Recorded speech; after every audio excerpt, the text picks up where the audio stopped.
Hello, everybody. Today is Sunday, September 8th, 2024. I am Lisa, Awkward Quilter GA, the GA because I live in Georgia. If I seem frazzled, I have tried to record this video 3 times. 2 of the times without success because the audio was off on one end or the other. Um, this is my video to help prepare for the Build a Quilt series that begins tomorrow, the 9th of September 2024 at 8 p.m. Eastern Standard Time. Now, I realize everybody has busy schedules. I know I do. If you work, Mondays is really difficult to come home to watch a video. So if you watch the replay on the series, that's fine.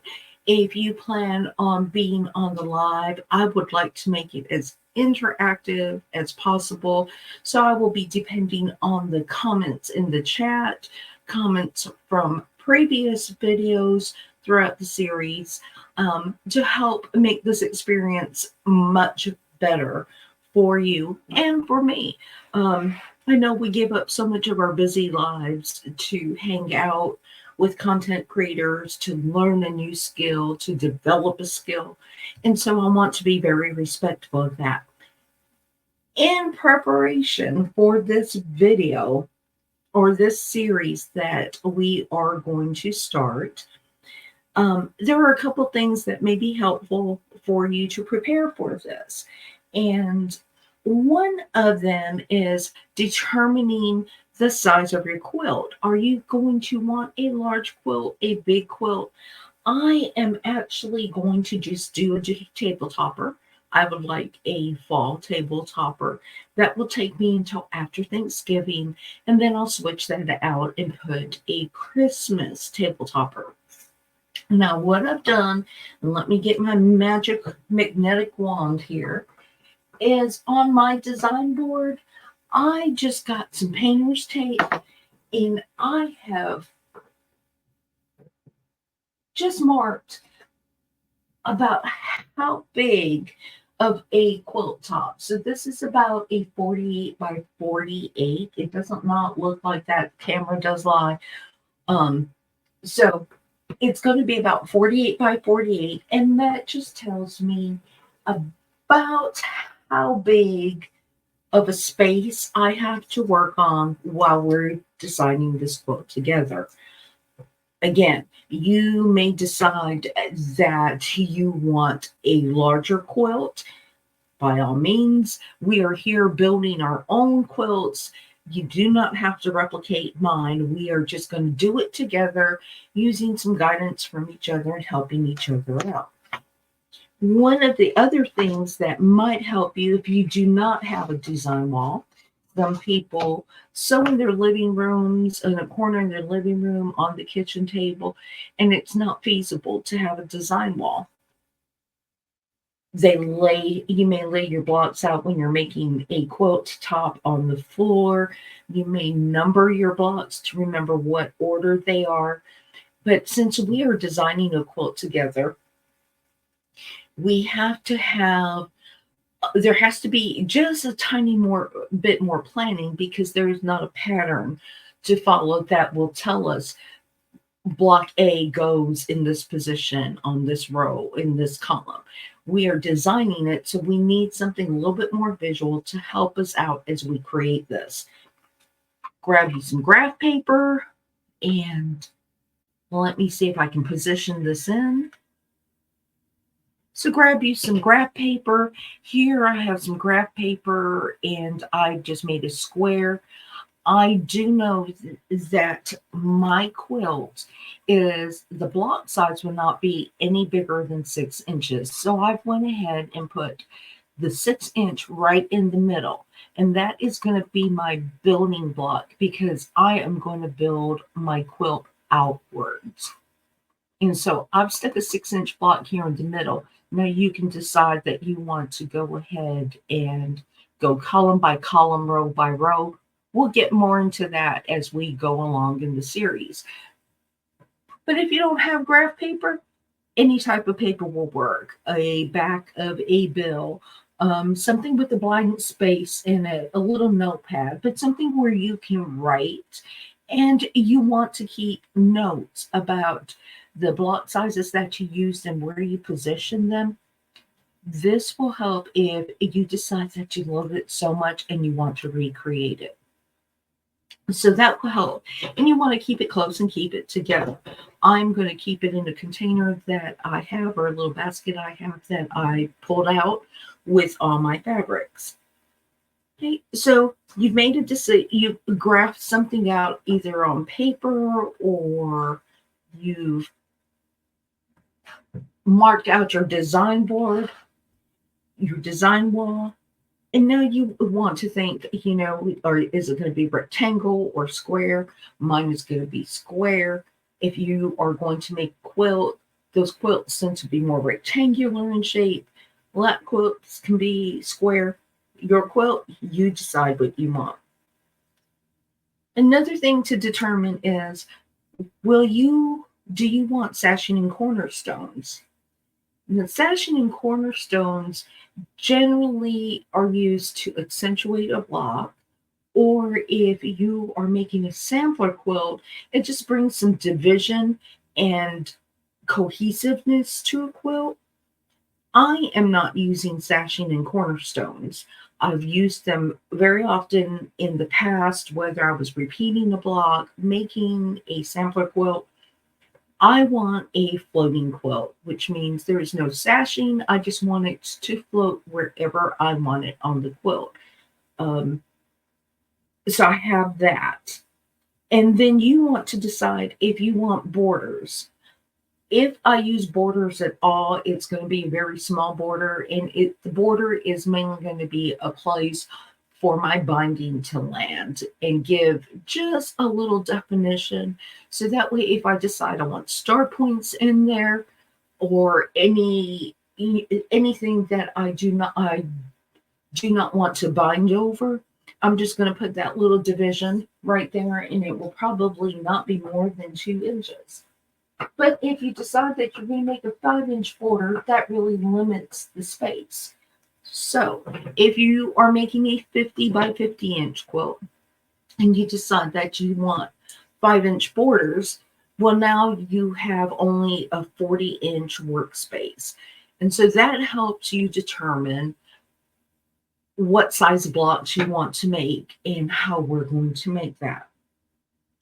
Then, is your quilt going to be a keeper? Are you keeping it for yourself, creating it for yourself?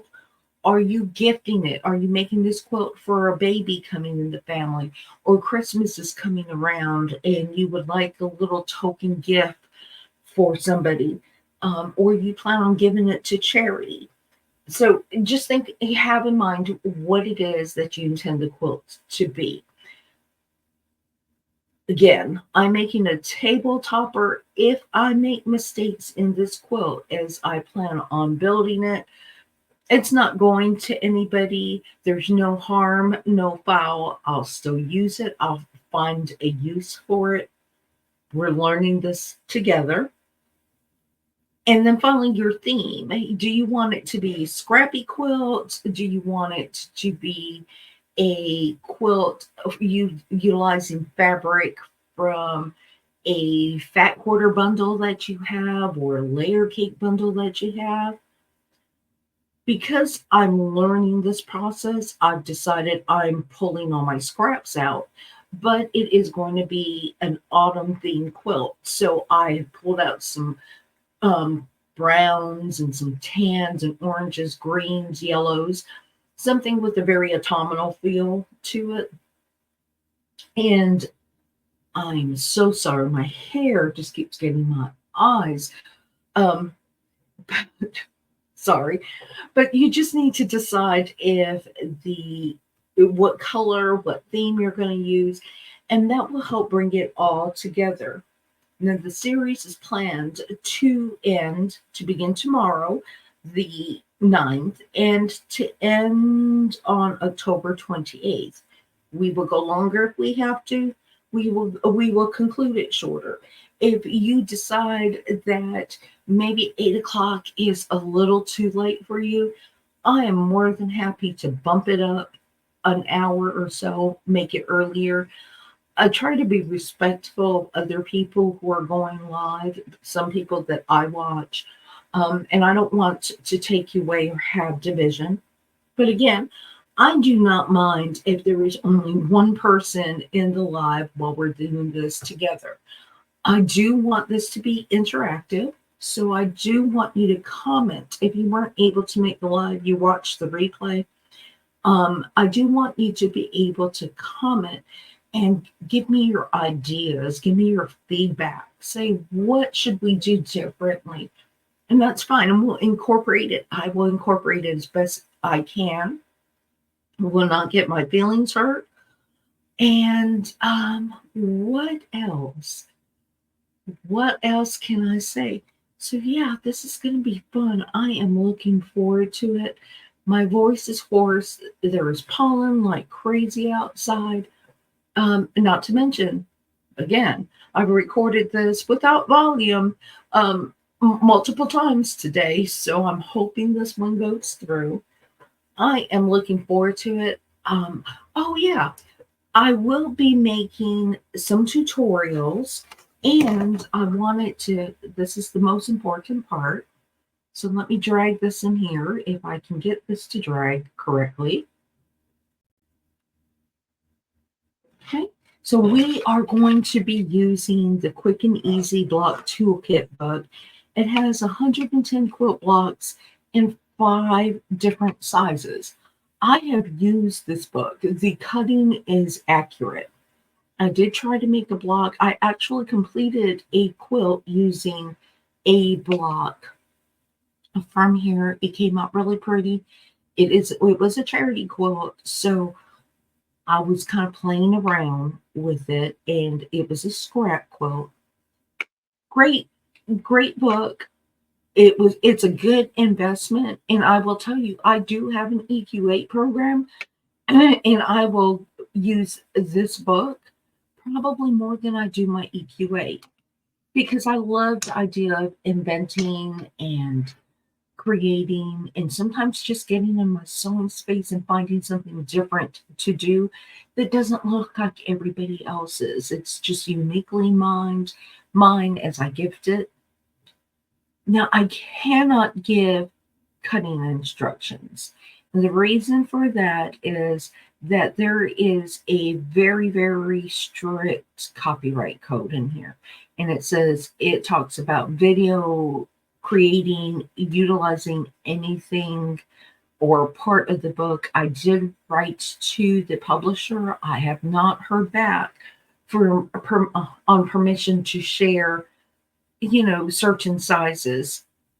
If I could go ahead and throw it on my EQ8 and give you those cutting instructions, but I think that would take away from utilizing the book and the instructions that they provide.